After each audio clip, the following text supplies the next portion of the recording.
साथियों नमस्कार, मैं विनोद शर्मा आप सभी साथियों का स्वागत करता हूं, दिल से धन्यवाद करता हूं। पूरी यूएस टीम, कोर टीम का वेलकम करता हूं जिसने इस प्रकार का प्लेटफॉर्म शुरुआत किया। पूरा हिंदुस्तान जिसको लेके उत्साह है, पूरे हिंदुस्तान में खुशी की लहर है। जैसे ही 4 बजते हैं सभी साथी अपने मोबाइल, लैपटॉप, कंप्यूटर के आगे बैठ जाते हैं कि कोर लीडर बोले और हम सुने। और मैं भी साथियों 10 तारीख से लेकर आज तक एक भी मीटिंग को मैंने छोड़ा नहीं। 4 से 5 हर मीटिंग को मैंने सुना और मैं भी आज प्रयास करूंगा कि जिस प्रकार से आपकी मेरे प्रति भावनाएं हैं, मैं आपकी भावनाओं पर खरा उतरूं और मैं आपके बिजनेस बढ़ाने में कोई योगदान कर सकूं और रोल अदा कर सकूं, इसका मैं प्रयास करूंगा।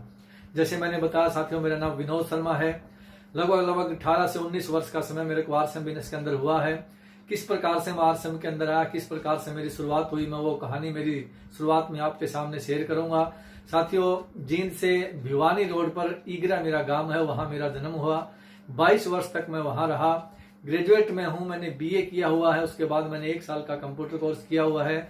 लेकिन कहते हैं साथियों, दुख भी कोई बताकर नहीं आता और सुख भी कभी बताकर नहीं आता। ऐसी घटना एक बार मेरे साथ घटी कि 96 के अंदर कोई डबल पैसे, 3.5 साल के अंदर डबल पैसे करने वाली कोई कंपनी आई। उस कंपनी में मैंने काम किया और साथियों आप यकीन कीजिए 96-7 के अंदर कई लाख रुपए का घाटा मैंने सहा, क्योंकि कुछ समय बाद वो कंपनी भाग गई थी। साथियों, वो मेरी जिंदगी का बहुत बुरा दौर था, जब वो इस प्रकार से दौर रहा कि बहुत सारे साथी पैसे मांगने के लिए घर आने लगे, सुबह शाम वो चक्कर काटने लगे। तो जिंदगी ऐसी बुरे दौर से गुजर रही थी, लग रहा था कि अब इससे बाहर निकलना बहुत मुश्किल है। कुछ साथियों ने, कुछ मेरे शुभ चिंतक थे, उन्होंने सलाह दी कि आप अब गांव छोड़ के शहर चले जाओ, क्योंकि शहर में कुछ और काम की संभावना होती है और जो लोग गांव में ही आपके पास से बार बार पैसे मांगने आते हैं, ये शहर में कम हो जाएंगे। ऐसी स्थिति रही साथियों, और मैं गांव से शहर में हम लोग पूरा परिवार आया। 800 रुपए के अंदर एक किराए का मकान हम लोगों ने लिया और 99 के अंदर मेरी गवर्नमेंट जॉब लग गई। गवर्नमेंट जॉब लगी तो मुझे लगा था कि यार गवर्नमेंट जॉब लगी, अब तो मैं सब कुछ कर दूंगा, मेरे सारे सपने पूरे हो जाएंगे।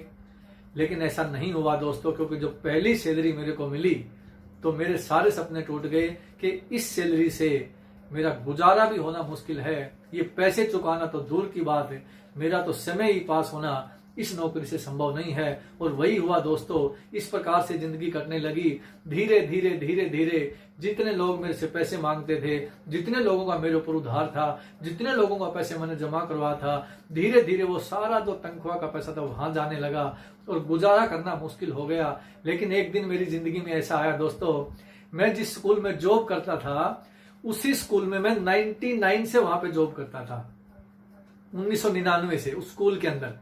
तो ऐसा हुआ 2000 के अंदर एक ऐसे शख्सियत की ट्रांसफर होके वहां पे आई। मुझे आज भी याद है, लाल सी बाइक पे वो शख्सियत आया और आते वो मेरे ऑफिस में आए, ऐसे ऐसे मैंने को ज्वाइनिंग करना है, मैं वहां से आया हूं, मैं मैथमेटिक्स का लेक्चरर हूं और श्रीचंद अत्री मेरा नाम है। साथियों 2000 के अंदर वो शख्सियत मेरी जिंदगी में आए, उन्होंने उस स्कूल के अंदर नौकरी ज्वाइन की और 2000 से लेकर हम लोग 2001 तक साथ में वहां पे रहे। और जैसे ही 1 साल ही हुआ, 2001 आया, तो मैं किसी ऐसी कंपनी के इंतजार में था, ऐसे किसी काम के इंतजार में था जहां से मेरे को ज्यादा पैसा मिले, क्योंकि मैं कर्ज में डूबा हुआ था, वो पैसा मेरे को उतारना था। जब मैं उस काम के इंतजार में था तो एक कंपनी आई थी, आप सभी को पता होगा, जापान लाइफ इंडिया। 2001 की बात है साथियों, जापान लाइफ इंडिया कंपनी को देखने के लिए मैं 2 बार दिल्ली गया और मैं प्रभावित हुआ और मुझे लगा कि जो मेरा कर्जा है ये कंपनी उतार सकती है। मैं वापस आया।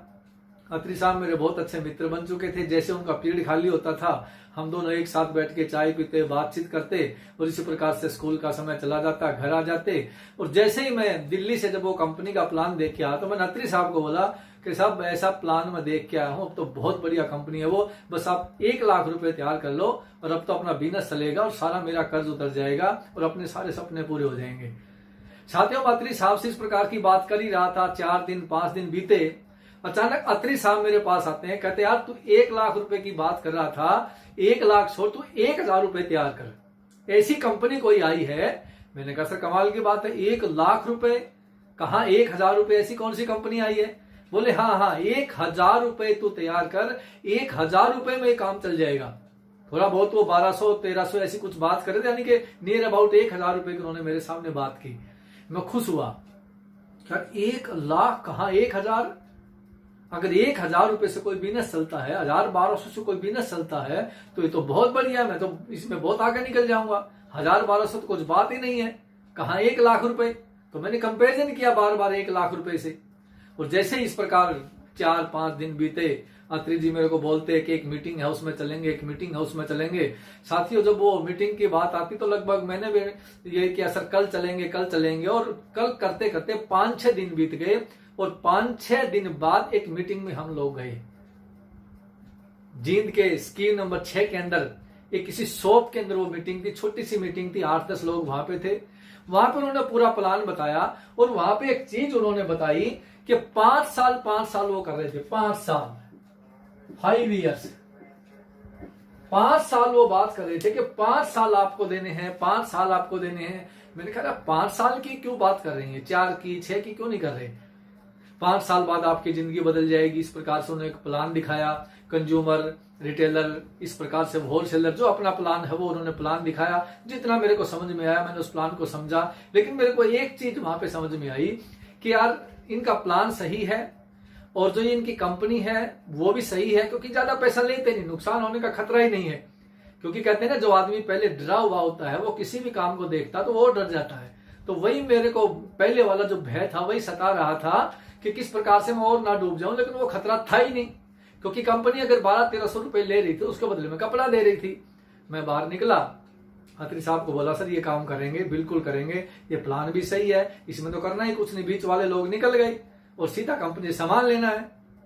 तो अत्री साहब बोले बिल्कुल सही है। शुरुआत की, हम लोगों ने शुरुआत की और धीरे धीरे जब उस मीटिंग में, सच्ची एक बात और मैं बताता हूँ आपको, शेयर करता हूँ, 5 साल वाली बात फिर मैंने अत्री साहब से पूछी कि सर ये 5 साल वाली बात बताओ, 5 साल क्या है? तो बोले 5 साल जैसे कोई कोर्स होता है, जैसे आपने ग्रेजुएशन की होगी 3 साल में की होती, MBBS की है वो 5 साल की होती है, लॉ का कोर्स होता है वो 3 साल का होता है। इसी प्रकार से ये भी एक कोर्स है जो 5 साल में होता है।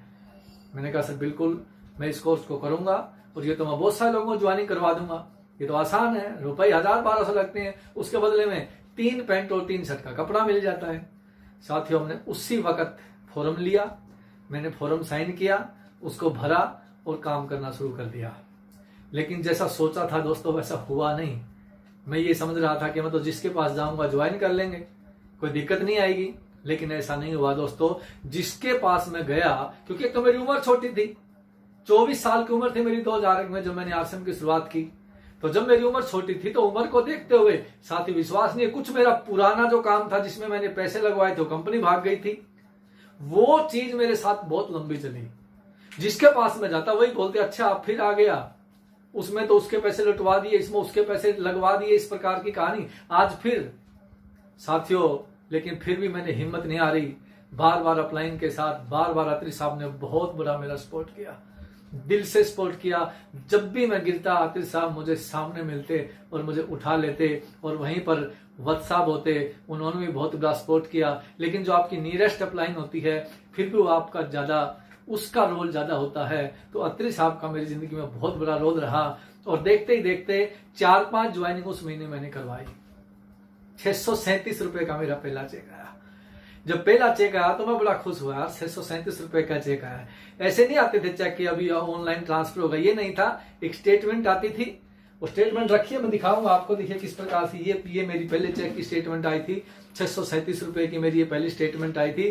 स्टेटमेंट होती थी, इसके अंदर एक चेक होता था, स्टेटमेंट के साथ वो चेक आता था और वो चेक बैंक में लगाता था, तब वो कैश होता था, तब अपना पैसा वापस आ जाता था। तो ऐसे समय के अंदर, लेकिन फिर बात आती, लोगों के पास जाते, क्या ये तो कपड़ा है, ये क्या काम आएगा, एक बार पहन लिया फिर आगे इसका क्या करेंगे, ये तो आगे काम ही नहीं आएगा, कपड़ा ससुराल से आ जाएगा। हम एक एग्जाम्पल देते थे कि ससुराल का कपड़ा पहन के कोई अमीर नहीं हुआ और आश्रम का कपड़ा पहन के सैकड़ों लोग अमीर हो गए। ये आज भी एग्जाम्पल मेरे को याद है, ये एग्जाम्पल हम देते थे और ये बड़ा अच्छा रहता था, गले को सामने वाले को भी बहुत अच्छा लगता था। बात तो सही यार, ससुराल से कपड़ा, बहुत सारे लोग कहते थे यार ये पैंट शर्ट तो मेरी ससुराल से आ जाती है। तो भी इस प्रकार से लोगों को मोटिवेट करते थे। 637 रुपए का चेक आया, खुशी हुई, मैं लोगों को चेक दिखाने लगा, कुछ और लोगों के साथ जाते, जैसे ही साथियों आगे की आगे प्लान दिखाते तो बहुत सारे चैलेंज भी आते, बहुत सारा सुनने को मिलता, बहुत सारी, जैसे आप सभी फील्ड में जाते हैं जो चैलेंज आते। लेकिन साथियों आज वो चैलेंज नहीं है जो पहले चैलेंज थे। आज से बिजनेस बहुत आसान है। जो कहते हैं सर आज मुश्किल है, आज मुश्किल नहीं है दोस्तों। मुश्किल तो तब था जब केवल एक कपड़ा था, गत्ते के डिब्बे के अंदर 3 पैंट और 3 शर्ट थे। कंपनी देखने भीलवाड़ा जाओ, मैन्युफैक्चरिंग भीलवाड़ा, सब कुछ भीलवाड़ा, जो भी कुछ हो भीलवाड़ा, भीलवाड़ा के अलावा कुछ भी नहीं था। तो साथियों मुश्किल तो तब था, लेकिन कहते हैं कि अगर कोई भी काम मुश्किल हो, अगर आपको आसान करना हो तो आपके सपने बड़े कर लीजिए। मैंने मेरे सपने बड़े कर लीजिए किए, क्योंकि मेरे पास एक उद्देश्य ये था कि मेरे को मेरा कर्ज उतारना है। मेरा जो लोगों का कर्ज चढ़ा हुआ है वो मुझे उतारना है। वो नौकरी से मैं नहीं उतार सकता था, और मेरे कुछ सपने भी थे कि यार मुझे कम पैसे के अंदर गुजारा नहीं करना। मेरे पास इतना पैसा हो, मैं इधर हाथ डालूं तो पैसा होना चाहिए, इधर हाथ डालूं तो पैसा होना चाहिए। ये जो गरीबी का जीवन है ये बार बार मरना पड़ेगा, और अमीरी का जीवन जीने के लिए एक बार मरना पड़ेगा। ये बात मैंने सीखी साथियों। सफर चलता गया। पहला महीना जैसे मैंने बताया उसी प्रकार से दूसरा महीना, दूसरे महीने मेरा चेक नहीं आया। पहले महीने 637, दूसरे महीने चेक नहीं आया। अब दूसरे महीने चेक नहीं आया, इसका कारण पता लगा कि मेरी टीम के अंदर जिन लोगों को मैंने ज्वाइन करवाया था उन्होंने भी किसी को ज्वाइन नहीं करवाया, और मैंने भी किसी को ज्वाइन नहीं करवाया मतलब हुई नहीं मेरे से ज्वाइनिंग कोई। अब मैं अत्री साहब से फिर मिला। अब क्योंकि अत्री साहब से मिलना मेरे इजी इसलिए था कि हम एक ही स्कूल में रहते थे साथियों। 6 साल अत्री साहब और मैं एक ही स्कूल में रहे। 2000 से लेकर 2006 तक अत्री साहब और मैं एक ही स्कूल में रहे, इसलिए मुझे अपलाइन का स्कोर थोड़ा सा ज्यादा मिला, क्योंकि अपलाइन मेरे साथ ही रहते थे। सुबह स्कूल में साथ रहते थे, शाम को हम लोग प्लान दिखाने जाते थे। फिर मैंने क्या किया, जब मेरे से ज्वाइनिंग नहीं हुई तब मैंने कहा सर अत्री सर आप मेरे साथ चलना पड़ेगा, ऐसे मेरे से ज्वाइनिंग नहीं हो रही। लोग तो मेरी बात नहीं मानते, क्योंकि वो तो मेरे को जानते हैं, वो मेरा पिछला इतिहास को उठा के खड़े हो जाते हैं। अब थर्ड पार्टी अप्रोच, हर कहानी में आप साथियों मैसेज साथ के साथ आप मैसेज ढूंढते जाइए। थर्ड पार्टी अप्रोच, मेरी अपलाइन मेरे साथ गई। जैसे जैसे मेरी अपलाइन साथ जाती मैं चुप, मेरी अपलाइन बोलती। सारे सवालों का जवाब मैं चुप, मेरी अपलाइन देती। अब जब इस प्रकार से मेरी अपलाइन बात करती रही, मैं चुप रहता रहा, तो मुझे लगा अब तो ये काम आसान हो गया, अब तो चुप रहने से चलेगा, ये बोलना ही नहीं अपने को। तो साथ ही इस प्रकार से 2, 3, 4 महीने चलते गए। कभी 700 कभी 800 इस प्रकार से चेक आता चला गया। अब इस प्रकार का साथियों जब चेक आता चला गया तो काफी मोटिवेट मिलता, लेकिन मैं इंतजार कर रहा था कि बड़े चेक कब आएंगे। अब साथियों मैंने जींद शहर के अंदर में रहता हूं, तो साथियों जहां आदमी रहता है वहीं पे अक्सर वो ज्वाइनिंग करता है। अब मेरा बिजनेस 5000 से लेकर 10,000, 20,000 इस प्रकार से ग्रो करने लगा। थोड़ा थोड़ा आगे वो बढ़ने लगा, थोड़ी थोड़ी यानी 500, 1000, 1200 इस प्रकार की इनकम बढ़ने लगी। और जब इसकी बड़ी इनकम की बात आती तो अत्री साहब ने मेरे को एक बार बोला कि मैं आपके साथ बहुत ज्यादा अब ऐसे नहीं चल सकता, आपको खुद प्लान दिखाना पड़ेगा, खुद आपको आगे आके बोलना पड़ेगा। अब बोलना मेरे लिए इतना मुश्किल था, स्टेज पे खड़ा होना या 4 आदमी को प्लान दिखाना। मैं एक एक आदमी को 1 to 1 प्लान दिखाने में तो मैं मास्टर था, लेकिन 4-5 आदमियों के सामने खड़े होकर प्लान दिखाने में मेरी हालत खस्ता हो जाती थी। अब मेरे लिए बहुत मुश्किल काम था। लेकिन कहते हैं कि साथियों अगर कोई काम आपको मुश्किल लगता हो तो आप उस काम में कूद जाइए, बार बार उस काम को कीजिए, और बार बार आप उस काम को करते हैं तो वो काम करने की आपकी आदत बन जाती है। आपका डर भाग जाता है, आपका जो उस काम को करने के पीछे आपका भय था वो भाग जाता है, वो खत्म हो जाता है। और जब भय खत्म हो जाता तो वो काम आपके लिए आसान हो जाता है। तो साथियों जिस काम से मैं इतना ज्यादा डरता था, धीरे धीरे उस काम का भय मेरे से खत्म होने लगा, वो डर मेरे से दूर भागने लगा। और जैसे ही डर भागने लगा तो साथियों फिर तो मैंने इतनी रफ्तार से प्लान दिखाए, 4 आदमी, 5 आदमी, फिर मैं जींद से कभी करनाल, कभी कुरुक्षेत्र, कभी 50 किलोमीटर, कभी 100 किलोमीटर, इस प्रकार से इतनी अंधाधुंध तरीके से साथियों मैंने काम किया। और मेरा बिजनेस कभी 1.15, 1.70 इस प्रकार से ग्रो करने लगा। लेकिन क्या हुआ, जैसे ये बिजनेस 1.15, 1.70 इस प्रकार से हो रहा था, बिजनेस आगे बढ़ रहा था, तो देखते ही देखते क्या हुआ, अब ज्वाइनिंग की जो लिस्ट होती है, अब वो लिस्ट मेरी तो खत्म होने लगी। अब मेरी लिस्ट खत्म होने लगी तो मैंने सोचा रहा मेरी लिस्ट की जरूरत ही क्या है, अब तो मेरा बिजनेस बढ़ने लगा। मैंने अपनी लिस्ट बनाना बंद कर दिया। अपनी लिस्ट बनाना बंद इसलिए भी कर दिया क्योंकि मेरी जो लिस्ट थी, खुद की लिस्ट थी, उनके प्रति मेरे बारे में जो धारणा थी वो ये थी कि यार इस व्यक्ति ने पहले ही बहुत सारे पैसे लगाए हैं, इस व्यक्ति ने पहले ही बहुत सारे लोगों का नुकसान किया है और ये आगे भी बहुत सारे व्यक्तियों का नुकसान करेगा, इसके साथ फंसना सही नहीं है। इसलिए जो मेरे प्रति धारणा थी, इसलिए मैंने लिस्ट बनाना खत्म कर दिया। लिस्ट बनाने के बारे में मैंने सोचा इसको बाद में देखेंगे, मैं अभी तो लोगों के साथ काम करूंगा, और अपनी लिस्ट बनाना मैंने ना के बराबर कर दिया। लेकिन साथियों, जैसे जैसे वो बिजनेस 1-15 1-17 बढ़ता चला गया, फिर क्या हुआ, नेटवर्क जो हम लोग बनाते हैं उसकी जानकारी होना बहुत जरूरी है। किस प्रकार से नेटवर्क बनाते हैं, जो अपन यहाँ बनाते हैं, ये यहाँ पे यहाँ पे यहाँ पे यहाँ पे, इसकी जानकारी न होने के कारण वहां भी बहुत सारी प्रॉब्लम आई। किसी को कहीं लगा दिया, रिश्तेदार को कहीं लगा दिया, मित्र को कहीं लगा दिया, दोस्त को कहीं लगा दिया, उसकी जानकारी को दूसरी तरफ लगा दिया, उसके जानकारी को दूसरी तरफ लगा दिया। तो वो इस प्रकार से नेटवर्क मेरा बिगड़ने लगा, वो नेटवर्क उलझ गया, उसका उधर, और वो सारे टेप रूट में नए आके अलग अलग क्रॉस बन गए। अब स्कूल में अत्री साहब फिर मेरे को मिले, बहुत सारा समय हम लोग साथ में मिलाते थे, स्कूल में बैठ के हम बात करते थे कि आरसीएम से बहुत सारे पैसे आएंगे, आरसीएम से कार आएगी, आरसीएम से ये आएगा, आरसीएम से वो आएगा, आरसीएम से सपने पूरे हो जाएंगे। हम बैठते तो मैं कहता सर सपने तो पूरे ठीक है, ये तो बिजनेस मेरा तो 1-15 1-17 बढ़ रहा था, ये कम आने लगा। नेटवर्क का जो स्ट्रक्चर था उसको हमने वहां बैठकर देखा तो पाया कि वो ज्वाइनिंग जो लग रही थी वो सही तरीके से न लगने के कारण ये सब कुछ हो रहा था। अब साथियों, वो ज्वाइनिंग का हमने देखा तो मेरा बिजनेस कम आने लगा 170, वो कभी 1-15, फिर 70, फिर वो 40, इस प्रकार से बिजनेस घटने लगा। और मेरा चेक जो थोड़ा सा ठीक हो गया था वो फिर डाउन आ गया। अब यहां भी आपको एक मैसेज लेने की जरूरत है साथियों। अब यहां क्या मैसेज लेने की जरूरत है कि बिजनेस जो है ऊपर भी जाएगा और बिजनेस नीचे भी आएगा। वो उस चीज को मैंने फेस किया। ये चीज आपको कहां से सीखने को मिलती है, ये मीटिंग सेमिनार से सीखने को मिलती है। जब एक साथी खड़ा होकर बोलता है कि आपका बिजनेस ऊपर जाएगा, आपका बिजनेस नीचे जाएगा, जब तक आपका बिजनेस बहुत बड़ा नहीं हो जाता ऊपर नीचे जाता रहेगा। तो मेरा बिजनेस ऊपर नीचे गया, मैं भी घबराया, हर व्यक्ति घबरा जाता है, लेकिन घबराने तक तो ठीक है, कई व्यक्ति छोड़ के चले जाते हैं, क्विट कर देते हैं। ये बिल्कुल सही नहीं है साथियों। मुश्किल का दौर हमेशा हमेशा आपको और हमें सिखाने के लिए आता है, आपको और हमें जगाने के लिए आता है। ये लॉकडाउन जो आज है ये भी हमें सिखाने और जगाने के लिए आया है। इस लॉकडाउन की वजह से भी देखना हमारा बिजनेस किस प्रकार से तरक्की करेगा। तो जब वो साथियों चैलेंज आता, मैं चैलेंज से नहीं घबराया, कभी मजबूत हुआ। थोड़ा सा एक बार तो लगता है, हर व्यक्ति को ह्यूमन नेचर थोड़ा सा लगता है ये क्या हो गया, लेकिन और मजबूत हुए और आगे बढ़ते चले गए। और इस प्रकार से छोटी छोटी बातों लेकर, जो कभी किसी की ज्वाइनिंग, कभी किसी का नेटवर्क स्ट्रक्चर, इस प्रकार की बातों को लेकर जो चलता था उसमें थोड़ी सी मजबूती मिली। अपलाइन बहुत बड़ा रोल अदा करता है। अपलाइन को आप कस के पकड़ के रखिए। आपकी अपलाइन को मैं कहता हूं आप बिल्कुल गुरु भगवान मान के चलिए, क्योंकि वो आपको डूबने नहीं देगा। ऐसे ही अत्री साहब का सपोर्ट मेरी जिंदगी में रहा, ऐसे ही वत्स साहब का सपोर्ट मेरी जिंदगी में रहा। और नेटवर्क की जब बात आई तो साथियों बात वहां तक पहुंची कि जब ये बिजनेस मेरा कम आने लगा तो धीरे धीरे धीरे धीरे बहुत सारे साथी बोले अब मेरे से चलने वाला नहीं है। एक बार 8-10 साथी जो मेरी टीम के लीडर थे, मैं उनसे मिला, उनसे मैं बात कर रहा था। वो बोले सर अब हमारे बस का नहीं है, हम इस काम को नहीं करेंगे, अब आपको देख लो, आपको करना तो ठीक है, हमारा नेटवर्क स्ट्रक्चर बिगड़ गया, कहीं का कहीं कोई लग गया, हमारे से चलने वाला नहीं है, हम काम नहीं करेंगे।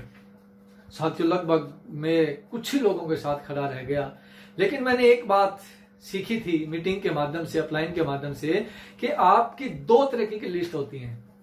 एक आपकी खुद की लिस्ट और एक आप जिन लोगों को जोड़ते हो उनकी लिस्ट।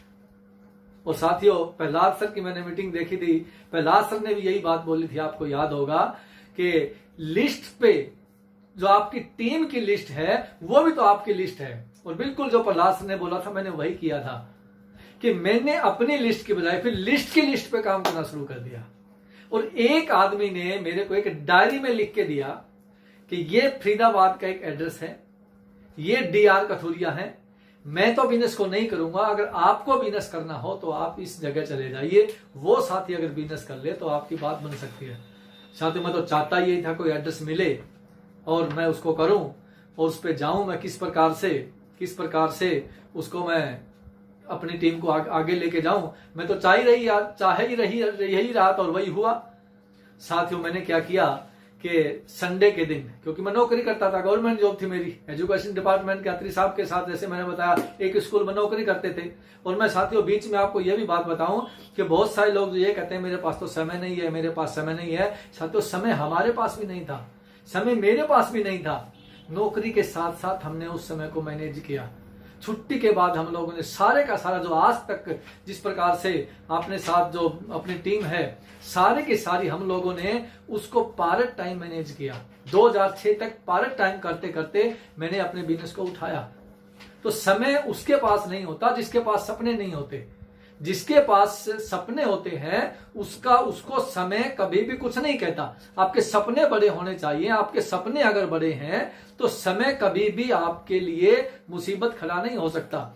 वही आपको तंग करता है कि आपके जब सपने छोटे होते हैं तब आपके लिए मुसीबत बड़ी हो जाती है, और आपके सपने बड़े होते हैं तो आपकी मुसीबत छोटी हो जाती है। साथियों, बाहर अक्सर मैं मेरी जिंदगी में अगर किसी दिन का महत्व बताऊं, साथियों सबसे बड़ा महत्व मेरी जिंदगी में संडे का रहा है। संडे की वजह से हम लोग यहां पहुंचे हैं। संडे को हम लोग करनाल जाते थे, संडे को हम लोग 50 किलोमीटर 100 किलोमीटर दूर संडे को जाते थे, और जब उस व्यक्ति ने एड्रेस दिया तो मैं ठीक संडे को फरीदाबाद पहुंच गया। अब यहां पर भी एक मैसेज लेने की जरूरत है।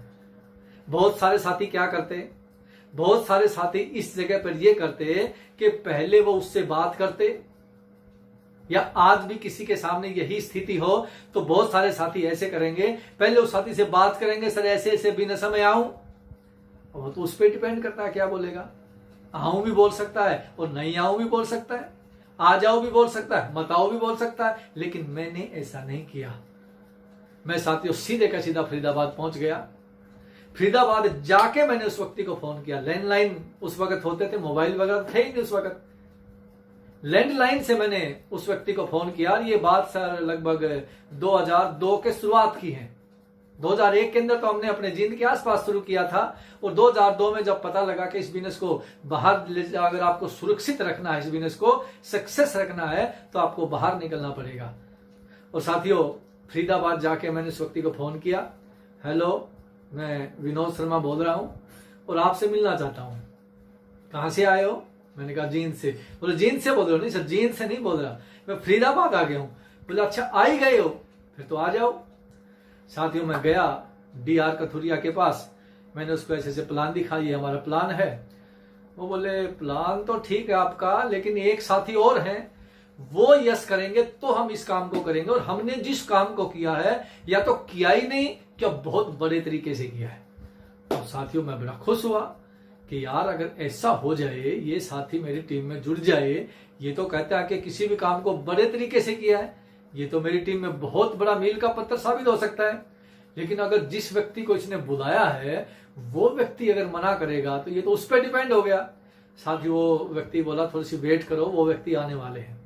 राकेश बब्बर उनका नाम था। वो व्यक्ति आए और मैंने उनको प्लान दिखाया। प्लान दिखाने के बाद वो बोला इस काम को कर लेंगे, लेकिन एक शर्त है। मैंने कहा पता नहीं क्या शर्त रखेंगे। अभी बोलेंगे एक शर्त ये है कि हर संडे आपको हमारे पास आना पड़ेगा। अब मैं तो चाह ही नहीं रहा था कोई मुझे बुलाए।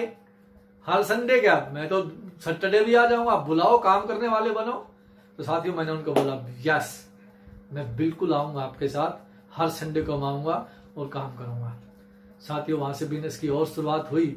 वहां से मेरे दोनों ग्रुप इतने बड़े फले फूले, वहां पर मेरा बिजनेस बढ़ने लगा। और जैसे ही अपलाइन, अत्री साहब, वत्स साहब, इनके ये तो बहुत ज्यादा सपोर्ट की ही, लेकिन उस वक्त जो सेमिनार की बात होती थी, जो किसी को फंक्शन के लिए अपन बुलाते हैं अपने बड़े लीडर को, तो उस वक्त आप सभी जानते हो आदरणीय कदम सिंह जी और OP शर्मा जी, ये दो साथियों को उस वक्त हम लोग मीटिंग लेते थे। और मेरा बहुत सौभाग्यशाली हूं कि इन दोनों साथियों के साथ मुझे काम करने का मौका मिला, और इन दोनों साथियों ने दिल से मेरी बहुत बड़ी हेल्प की। तो मीटिंग के लिए जब ये आते थे, इन दोनों लोग के, मैं अत्री साहब को बोलता था सर ये OP शर्मा जी के कदम जी की जोड़ी बहुत गजब है, ये बहुत दूर दूर मीटिंग करने जाते हैं, अपन कैसे जाएंगे ऐसे, अपन भी जाएंगे कभी, अपनी भी जोड़ी ऐसे बनेगी कि कभी झारखंड मीटिंग देने जाते हैं, तो कभी बिहार मीटिंग, कभी महाराष्ट्र, जैसे ये लोग जाते हैं, अपन जाएंगे सर ऐसे। बोले बिल्कुल अपन भी जाएंगे। साथियों मैं बहुत इंप्रेस हुआ कि और उस वक्त मैंने बहुत स्पीड से काम किया और वहां से मेरा बिजनेस बढ़ने लगा, वहां से बिजनेस मेरा दूर जाने लगा, वहां से मेरा बिजनेस गति पकड़ने लगा। क्योंकि बिजनेस करने का जो तरीका है वो अगर आपने समझ में आ जाता है तो फिर बिजनेस बढ़ने में देरी नहीं है। बिजनेस तो बढ़ जाता है, हमारे बढ़ने में देरी है। बिजनेस नहीं रुकता, हम रुकते हैं। बिजनेस की स्पीड कम नहीं होती, हमारी स्पीड कम होती है। अगर हमारी स्पीड सही है, हम अंदर से जागरूक हैं, हम उस चीज को समझ लेते हैं कि ये बिजनेस चलता कैसे है, कि ये बिजनेस किस प्रकार से काम करता है। और साथियों आप देखिए, ये आज लोग, बहुत सारे लोग बोलते हैं सर ये तो प्रोडक्ट कम है। मुझे बहुत आश्चर्य होता है, कम है प्रोडक्ट? अरे मेरे को देखिए ना, मेरी अपलाइन को देखिए ना, कम थोड़ी है, ये तो ज्यादा प्रोडक्ट लगते हैं मेरे को तो। साथियों एक प्रोडक्ट से भी बिजनेस में सफल हुआ जा सकता है, 2 प्रोडक्ट से भी बिजनेस में सफल हुआ जा सकता है। आज तो 400-500 प्रोडक्ट है, आप क्या बात करते हो, प्रोडक्ट कम है? बहुत प्रोडक्ट है, कम नहीं है इतने प्रोडक्ट। इतिहास रचने वालों ने तो एक प्रोडक्ट पे इतिहास रचा, आज तो बहुत सारे प्रोडक्ट हैं, आप भी इतिहास रच सकते हैं। साथियों धीरे धीरे बिजनेस बढ़ने लगा। पहली एनिवर्सरी मेरे को आज भी याद है कि भीलवाड़ा के अंदर पहली एनिवर्सरी हुई थी और जींद से एक बस भर के गई थी पहली एनिवर्सरी के अंदर। 2001 के अंदर वो एनिवर्सरी हुई थी, पहली एनिवर्सरी। और अत्री साहब और मैंने एक फैसला लिया था कि सर, अत्री साहब मेरे को बोले ऐसा है दोनों नहीं जाएंगे, अपन एक चला जाएगा, तो तू चला जा या मैं चला जाता हूं। मैंने कहा ठीक है सर, जो आप आदेश करो वही मैं मान लूंगा। बोले मैं एनिवर्सरी पे चला जाता हूं, आप यहाँ टीम को संभाल लो, दोनों चले जाएंगे तो फिर थोड़ा सा टीम को प्रॉब्लम हो जाएगी। तो मैंने अत्री साहब की बात मानी, मैं पहली एनिवर्सरी पे नहीं गया था, अत्री साहब गए थे। फिर अत्री साहब आए, उन्होंने बताया कि ये बिजनेस तो बहुत बड़ा है, इतने लोग थे वहां पे, रॉयल्टी, टेक्निकल, और जो सपने की जो बात करते थे अत्री साहब ने बताया, तब तो ये सपना बहुत जल्दी पूरा होने वाला है। मैं तो बड़ा खुश हुआ। और जब अत्री साहब ने मेरे को बात बताई तो मैं तो एकदम से अपने और सपने बड़े किए और ताकत के साथ साथियों काम करने लगा। और जब और ताकत के साथ काम करने लगा तो रिजल्ट भी और ताकत के साथ बनने लगे। क्योंकि रिजल्ट आप पे डिपेंड करते हैं, रिजल्ट आपके दिए गए टाइम पे डिपेंड करते हैं। 5 साल जो मैंने आपको बताया, 5 साल जो वहां लिखा था, 5 साल का मतलब क्या है, कौन से 5 साल, ये मेरे को समझ में आ गया था कि आपके काम करने वाले 5 साल, ज्वाइनिंग करने वाले 5 साल नहीं कि आपने आज ज्वाइन किया, कभी काम किया, कभी नहीं किया, कभी किया, कभी नहीं किया, वो 5 साल नहीं है। ज्वाइनिंग करने वाले 5 साल की बात है। और साथियों जैसे अक्सर सारे के सारे अपलाइन, सारे के सारे को लीडर ने भी आपको बताया कि जब आप अपने शहर में काम करते हो तो आपके लिए आसान हो जाता है, लेकिन आप बाहर काम करते हो थोड़ा सा आपके लिए चैलेंज भरा हो सकता है। मेरे लिए भी चैलेंज भरा हुआ था, बहुत सारी विपरीत परिस्थितियों के अंदर मैंने काम किया, बहुत सारी ऐसे समय मैंने बिताए कि बिल्कुल खाने को जब बहुत कुछ नहीं मिल पाता था, कई बार बाहर से 11-12 बजे आते थे, बिना खाए भी ऐसे ही सो जाते थे, तब भी चल जाता था। JR सिंह बोला और सो गए, क्योंकि पता था कि आज से में सब कुछ सही होगा। और साथियों जैसे पहली एनिवर्सरी के बारे में मैंने बताया, फिर साथियों 2002 के अंदर दूसरी एनिवर्सरी आई। यहां तक की जो मैंने बात बताई, ये सारे का सारा जो काम था एक प्रोडक्ट पे मैंने आपको बताया, ये कि केवल मात्र एक प्रोडक्ट पे हम लोगों ने इस प्रकार से नेटवर्क को खड़ा किया। केवल मात्र गत्ते के डिब्बे के अंदर जो किट आती थी, उस किट को लेके हम लोगों ने नेटवर्क को खड़ा किया, उस किट को लेके हमने काम किया। और जैसे मैं थोड़ा सा और पीछे लेके चलूं, 2001 की जैसे मैंने बात की कि शुरुआत मैंने 2001 में की थी, और दिसंबर 2001 में साथियों में रॉयल्टी पे आया था। जब अत्री साहब एनिवर्सरी में 2002 में गए थे तो वहां पे जैसे उन्होंने बताया था कि किस प्रकार से वहां पे रॉयल्टी आती है, किस प्रकार से वहां पे लोग बहुत सारे इस प्रकार से वहां पे अपनी टीम को लेकर उत्साहित थे। तो उसी प्रकार से जो रॉयल्टी का जिक्र किया था, वो वहां पर 2001 दिसंबर में मैं पहली बार रॉयल्टी पे आया था। तो 2001 जब दिसंबर में रॉयल्टी पे आया था तो उस वक्त 2% रॉयल्टी होती थी, एक तरफ 3.5, एक तरफ 1,15,000, 2% की रॉयल्टी। और 2% की रॉयल्टी होने में मेरे 5 फार्मों की कमी रह गई थी। अब अपलाइन बोले नहीं रॉयल्टी पे आना है, रॉयल्टी पे आना है। मुझे आज भी याद है, 2 व्यक्ति मैंने स्पेशल भीलवाड़ा भेजे, 5 फॉर्म उन्होंने लिए और वो व्यक्ति वहां पे जमा करवा के आए, तब वो बिजनेस में ऐड होते थे और मेरी रॉयल्टी लगी। साथ इतना जुनून था कि मुझे रॉयल्टी लेनी है, मुझे रॉयल्टी लेनी है, कैसे भी आए मुझे रॉयल्टी लेनी है, मुझे रॉयल्टी चाहिए। इस प्रकार से रॉयल्टी का वो जुनून था। और वही जुनून फिर अत्री साहब ने जैसे बताया कि वहां पर तो मैं जब एनिवर्सरी पे गया, बहुत सारे रॉयल्टी चेवर थे, इस प्रकार से खुशी से झूम रहे थे, तो मेरी खुशी का ठिकाना नहीं रहा। और फिर बात आते साथियों सेकंड एनिवर्सरी की। सेकंड एनिवर्सरी तक मेरी इनकम भी थोड़ी सी अच्छी हो चुकी थी, मेरा लाइफस्टाइल थोड़ा थोड़ा ऊपर उठना शुरू हो गया था। और जो मेरा कर्ज था साथियों, सबसे बड़ा मेरा जो मेन मोटो था, वो मेरा उस समय लाइफस्टाइल नहीं था, मेरे लेने कार मेरा मोटो नहीं था। सबसे पहला मेरा मोटो था कि मैंने जिसके पैसे लगवाए थे उसके पैसे चुका देना। और जैसे जैसे वो पैसे उतरते जा रहे थे, जैसे जैसे वो किसी के पैसे में देता जा रहा था, तो वो मेरे लिए एक बहुत बड़ा इस प्रकार से सुकून भरा समय होता था कि आज मैंने उसके इतने दिए, इसके उतने दिए। और साथियों आप यकीन मानिए, लगभग मैं आपसे बात करूं कि 2 से 3 साल के अंदर आसिफ ने मेरे को बहुत पैसा दिया और लगभग पैसा मैंने चुका दिया। और वो मेरी जिंदगी का और मेरे परिवार का एक बहुत बड़ा अहम दौर था। इस प्रकार से कि कहते हैं कि भगवान किसी चीज में आपको डुबोता है। डुबोया किसने? कंपनी ने। फिर तैराया किसने? उसी कंपनी ने। तो साथियों कभी भी आप निरुत्साहित मत हो, उदास मत हो कभी भी। भगवान जो करता है वो आपके लिए अच्छा ही करता है और आपके लिए आगे की सोच के करता है। वही मैंने कहा यार, भगवान ने अगर मेरे लिए इतना बुरा किया है तो ये अच्छा भी करेगा। और साथियों 2002 के अंदर मुझे याद है 5 गाड़ियां बिरला ऑडिटोरियम के अंदर मैं लेके गया। 5 गाड़ियां भर के लोगों की मेरी टीम की। और वहां पे जैसे कदम जी ने अपने सेमिनार के अंदर बताया था, वो मेरे को बिल्कुल याद है आज भी कि इतनी क्राउड वहां पे हो गई थी कि कदम जी लगे थे वहां पे लाइव करने में, वहां पे लाइव किया। और उस एनिवर्सरी के बाद बिजनेस ने जो गति पकड़ी साथियों, बहुत ज्यादा स्पीड बिजनेस की रही। लेकिन कहते हैं कि आदमी जब किसी काम को करते करते थोड़ा सा ज्यादा उत्साहित हो जाता है तो कभी कभार वो गलतियां भी कर देता है। साथियों बीच बीच में हमसे ही बहुत ज्यादा गलतियां होती रही। बहुत सारा इस प्रकार से जो काम, इस प्रकार का जो उत्साह होना चाहिए, कभी कभार वो ढीला पड़ जाता। क्योंकि कई बार आदमी को लगता है कि तू बहुत बड़ा बन गया, तू जो कर रहा वो सही कर रहा है। थोड़ी सी ईगो आ जाती है जब आदमी के पास पैसा आना शुरू हो जाता है। तो ये साथियों ये भी एक बहुत बड़ा मैसेज है। पैसा जब आदमी के पास आता है, ईगो डाउन होनी चाहिए। पैसा ऊपर ईगो डाउन, पैसा ऊपर ईगो डाउन। और साथियों वही मेरे साथ भी कुछ हुआ था। लेकिन धीरे धीरे, क्योंकि मेरी अपलाइन मेरे नजदीक थी, अत्री साहब मेरे नजदीक थे, तो मुझे इस प्रकार की बातों कभी दिक्कत नहीं रही। क्योंकि स्कूल में हम लोग एक साथ फिर जाते थे, वहीं मिलते थे, वो मेरे को फिर समझाते थे, फिर मैं उनको फॉलो करता था, फिर मैं आगे बढ़ता था, फिर मैं अपनी स्पीड पकड़ लेता था। और 2000 की जो सेकेंड एनिवर्सरी की मैंने बात की, उस एनिवर्सरी के आने के बाद फिर एक फंक्शन हुआ था भीलवाड़ा के अंदर। अक्टूबर 2002 की बात है। 3 प्रोडक्ट लॉन्च हुए थे साथियों। और मैं पहली बार भीलवाड़ा गया था, क्योंकि पहली एनिवर्सरी में मैं जा नहीं पाया। दूसरी एनिवर्सरी जयपुर हुई, के अंदर वो प्रोग्राम हुआ, तब मैं भीलवाड़ा गया था पहली बार। उस प्रोग्राम को अटेंड करने से पहले हम लोगों ने कंपनी की विजिट की। मैंने कंपनी की सारी मशीनें देखी, टीसीजी से मिला, ऑफिस को देखा। साथियों मैं एक चीज से बहुत बड़ा प्रभावित हुआ, वो था टीसीजी की सिंपलिसिटी।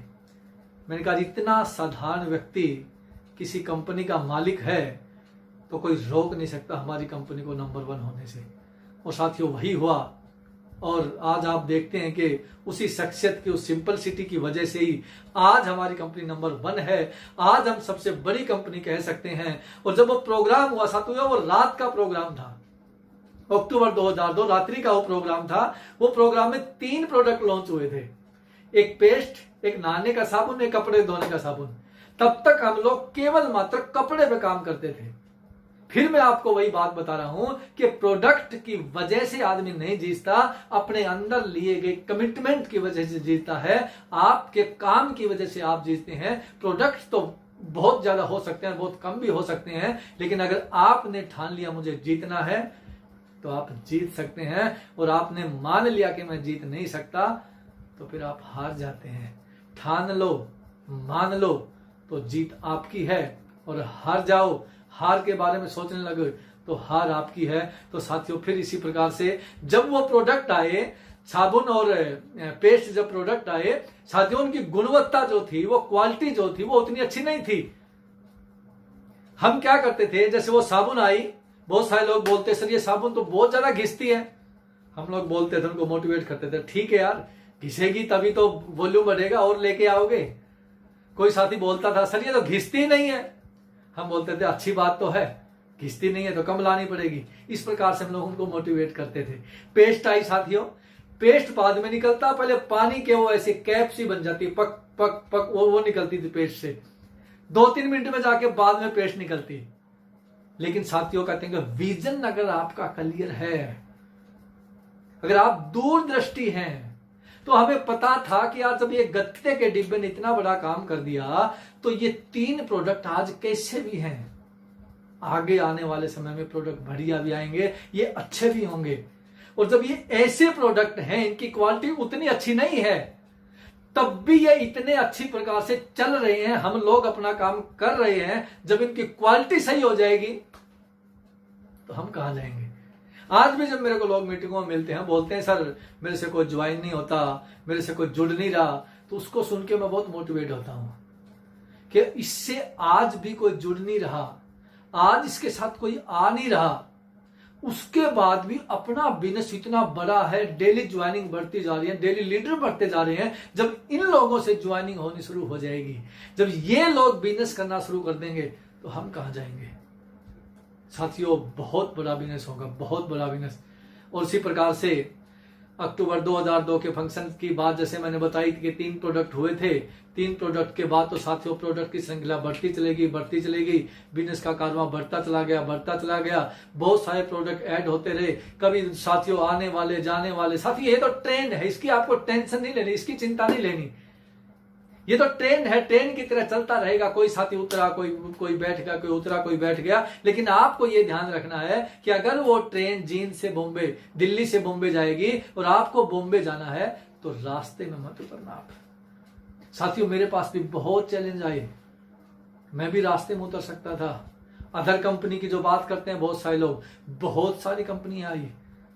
जब मैंने शुरुआत की थी, एक एमवे का कोई साथी होता था, वो मेरे को मिलता था बस, और कोई कंपनी वाला उस वक्त मेरे को नहीं मिला।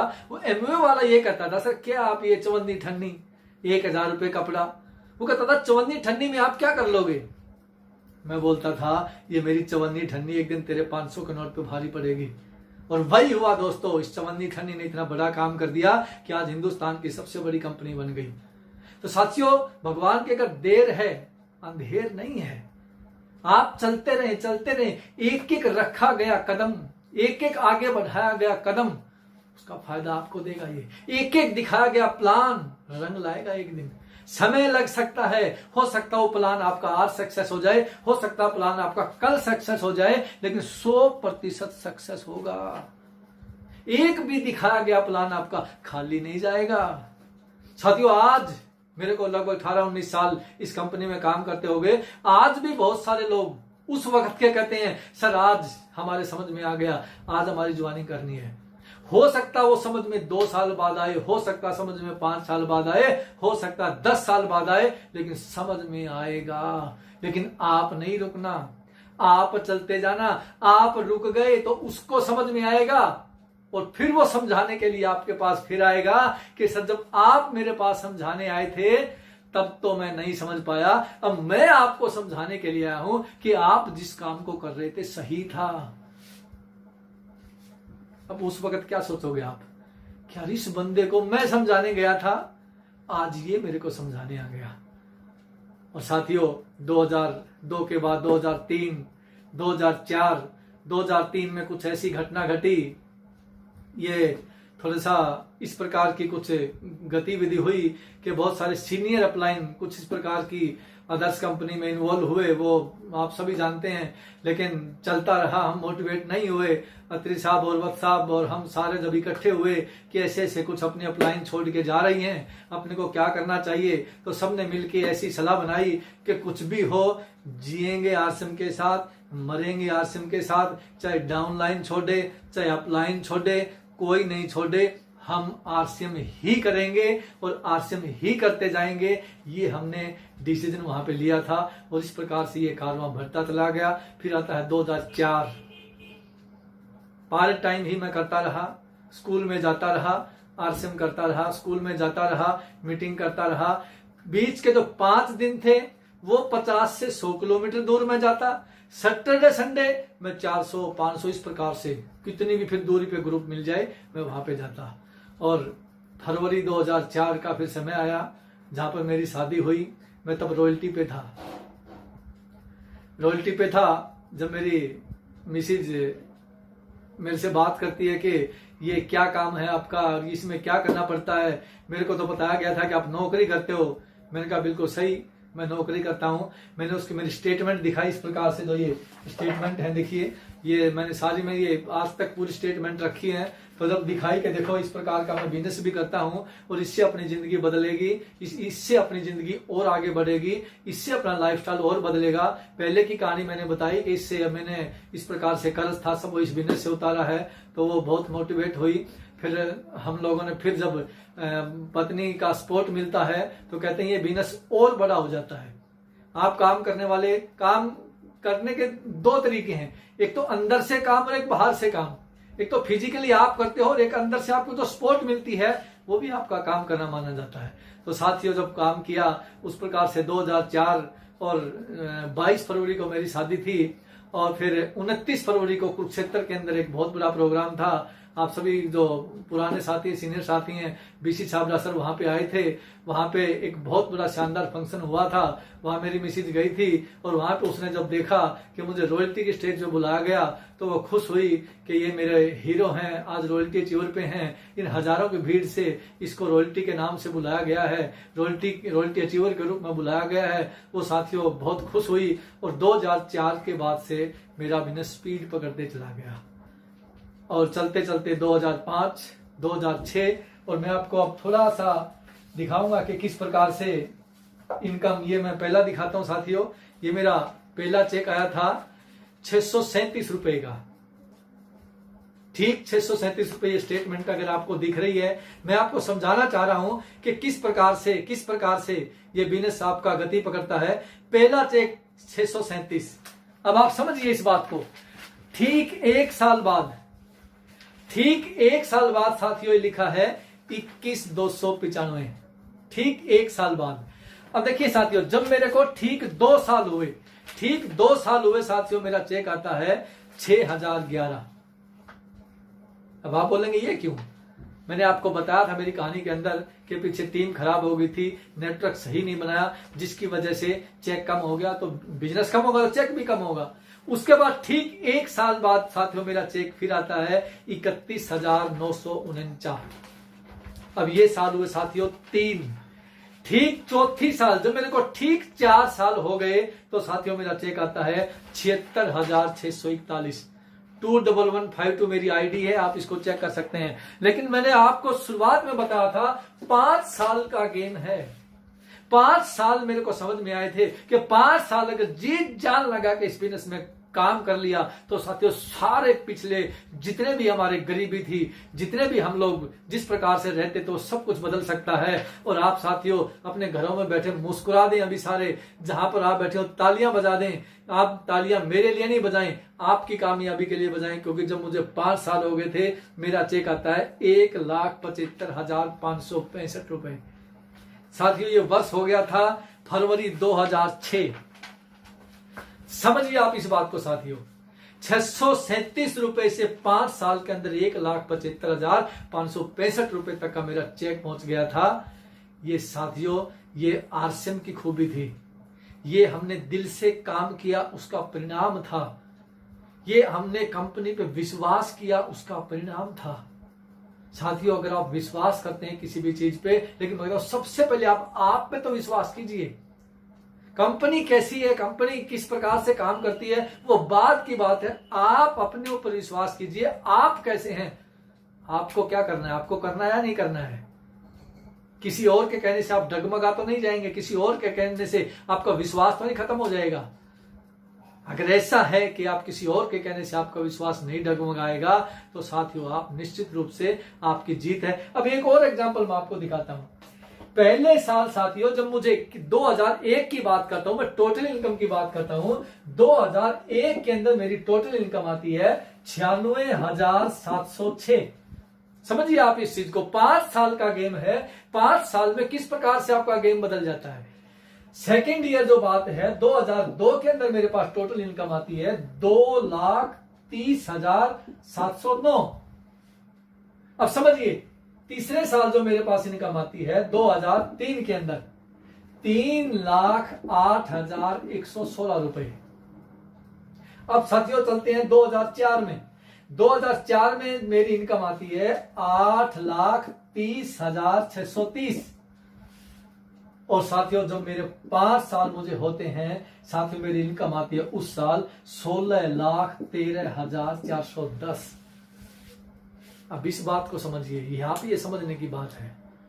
5 साल का गेम इसीलिए कहते हैं कि 5 साल आपको रुकना होगा, 5 साल आपको टिकना होगा। अगर मैं पहले साल की इनकम देखता तो साथियों हो सकता मैं काम नहीं करता। मैं दूसरे साल की इनकम देखता तो हो सकता मैं काम नहीं करता। लेकिन मैंने 5 साल देखे कि 5 साल मुझे इस फील्ड में देने हैं। 5 साल का मेरा कोर्स और 5 साल का कोर्स मुझे कंप्लीट करना है। और 5 साल का कोर्स का कंप्लीट किए का आप साथियों देखिए। और पार्ट टाइम करते करते, उस वक्त मैं पार्ट टाइम काम करता था, अपने स्कूल में जाता था, अपना काम करता था और पार्ट टाइम करते करते साथियों इस प्रकार से अपने बिजनेस को खड़ा किया, इस प्रकार से अपने बिजनेस को बड़ा किया। साथियों आप भी कर सकते हैं, आप भी कर सकते हैं। आज तो बहुत सारे प्रोडक्ट हैं। डर किस बात का है, चैलेंज किस बात का है साथियों, प्रोडक्ट की कोई कमी नहीं है। इतने सारे प्रोडक्ट आज हैं साथियों हमारे पास। तो टाई अप भी बहुत सारी कंपनियां हैं। हमारे आरसीएम के अपने प्रोडक्ट हैं और खास बात देखिए सारे प्रोडक्ट कंपनी खुद बनाती है।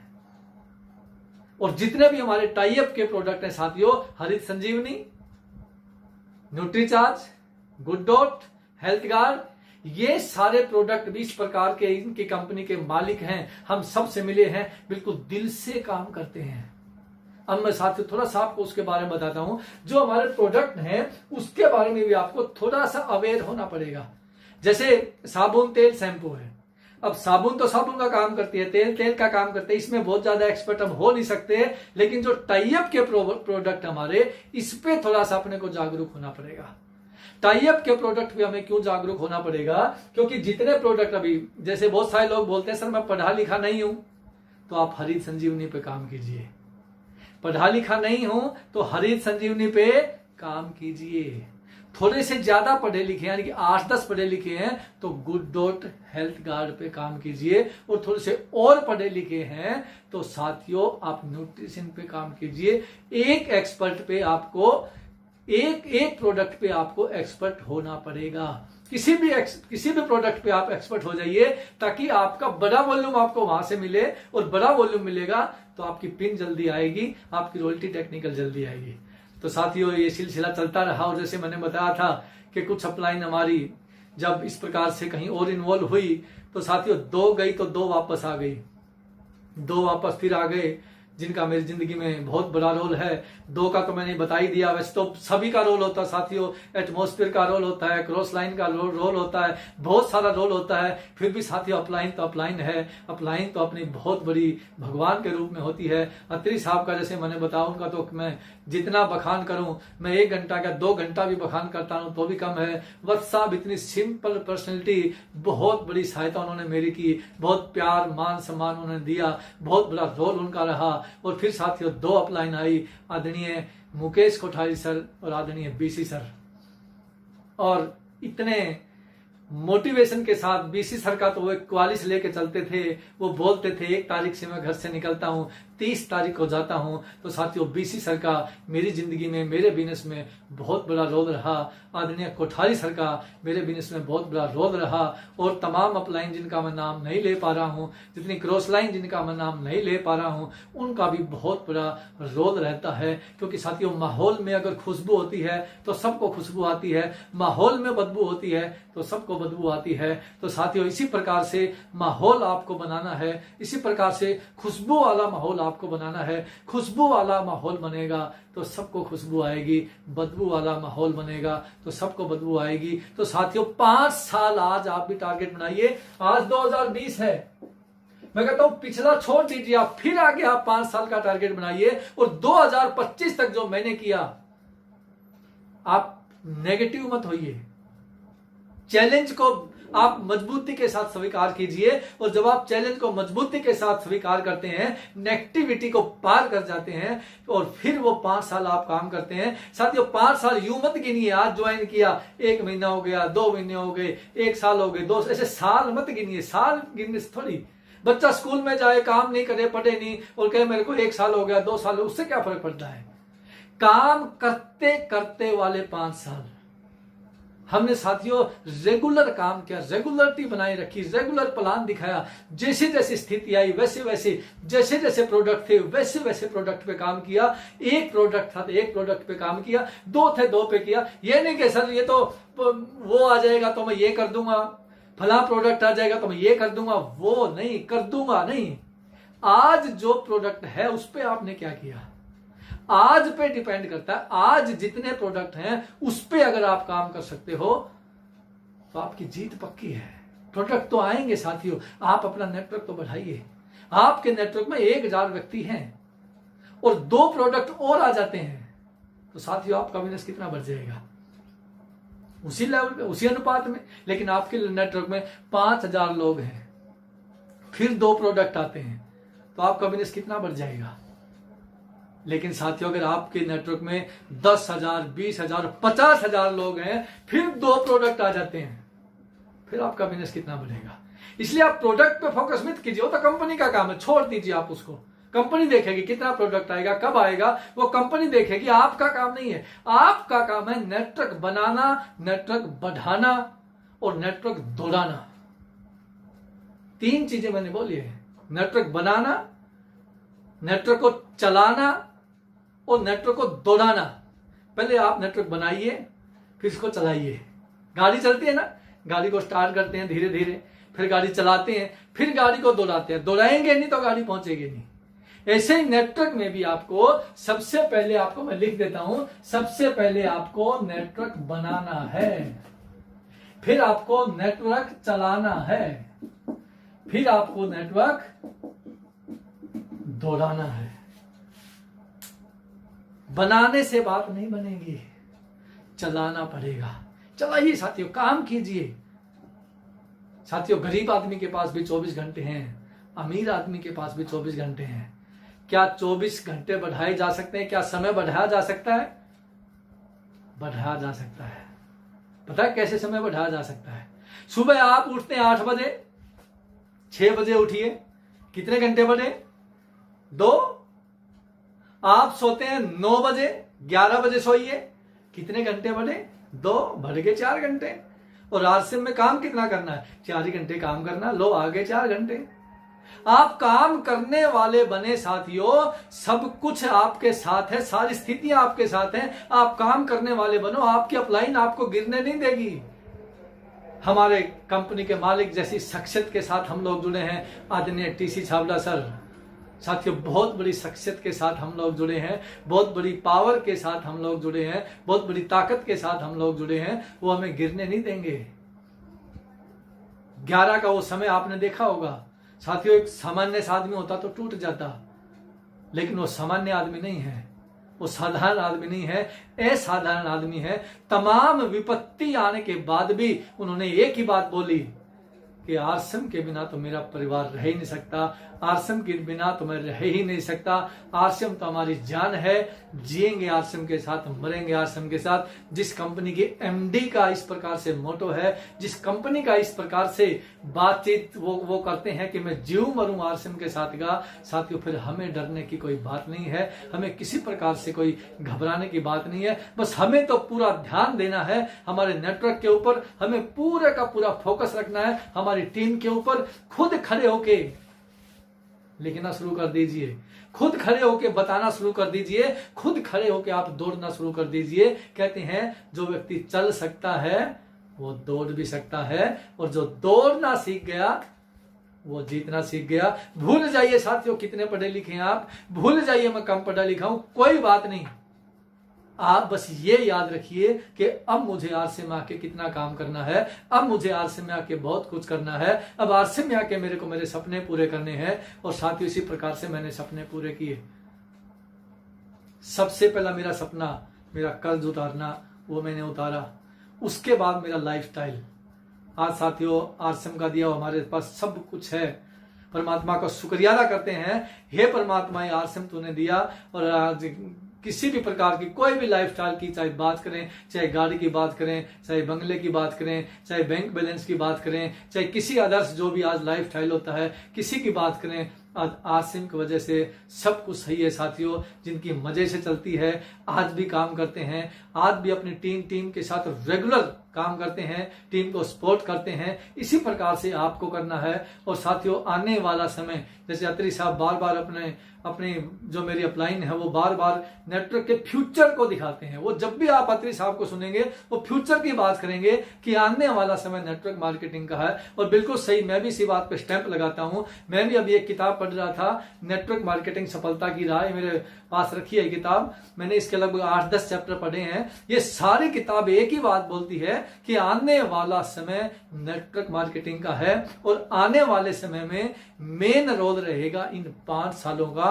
तो साथियों इन 5 सालों के अंदर आपको बहुत बड़ा काम करना है। ये 5 साल हमारे लिए बहुत ही भाग्यशाली रहेंगे। ये 5 साल हमारे लिए बहुत उत्साहित रहेंगे। ये 5 साल हमारे नेटवर्क को बनाने के लिए, चलाने के लिए, दौड़ाने के लिए, सारे के सारे ये 5 साल हमारे बिल्कुल अनुकूल हैं। तो इन 5 साल के अंदर हमने पूरे का पूरा फोकस, पूरे की पूरी ताकत अपने को लगानी है कि किस प्रकार से इन 5 सालों के अंदर अपने नेटवर्क को बढ़ाएं, किस प्रकार से इस 5 साल के अंदर अपनी गति को बढ़ाएं। और साथियों जी मैं बिल्कुल दावे के साथ कह सकता हूं कि जितना काम हमने आज तक किया है, जितना काम इन 20 सालों में किया है, उससे कहीं अधिक काम सारे 20 साल मिला के हम इन 5 साल में करने वाले हैं। फिल्म इंडस्ट्री को देखिए साथियों, जो काम फिल्म इंडस्ट्री ने शुरुआती के 20 साल में किया था उससे कहीं अधिक केवल 5 साल में किया था। तो फिर मैं उसी 5 साल पे आता हूं। 5 साल जिंदगी के आप ये इसके अंदर लगा दो, 5 साल नेटवर्क मार्केटिंग में कूद जाओ, 5 साल नेटवर्क मार्केटिंग में डूब जाओ। ये 5 साल आपकी जिंदगी को बदल देंगे। ये 21, 22, 23, 24, 25 ये वर्ष हमारी जिंदगी के बहुत बड़े जीवन को ले जाने के लिए आए हैं। और साथियों अभी जो लॉकडाउन है इसकी बिल्कुल भी चिंता नहीं करनी। कितना बड़ा प्लेटफॉर्म हमारे को मिला। मीटिंगें हमारी होती थी 300, 400, 500, 1000 गैदरिंग की होती थी, लेकिन आज साथियों 15-15 हजार लोग लाइव हमें देखते हैं, सुनते हैं। किस प्रकार से आसान हो गया काम। तो साथियों कोई भी चीज कभी भी किसी भी संगठन को मजबूत करने के लिए आती है, बस वो समझना हमें पड़ता है। तो साथियों मैं लास्ट में धन्यवाद दूंगा सभी कोर साथियों का। 10 तारीख से लेकर आज तक जितने कोर साथी आए सभी ने बहुत बड़ी अपनी भावनाओं को आपके साथ शेयर किया। मैं खुद 4 बजे आके इंतजार करता हूं मैं कब 4 बजे और मैं इस 4 से 5 को लीडर को सुनूं। और मैं धन्यवाद करता हूं यूएस के प्रेसिडेंट आदित्य कोठारी साहब का, पूरे कोर मीटिंग जो होती है जिनकी देखरेख में पूरे सिस्टम का। और इन्हीं बातों के साथ मैं आपसे विराम चाहूंगा। धन्यवाद। जय आरसीएम।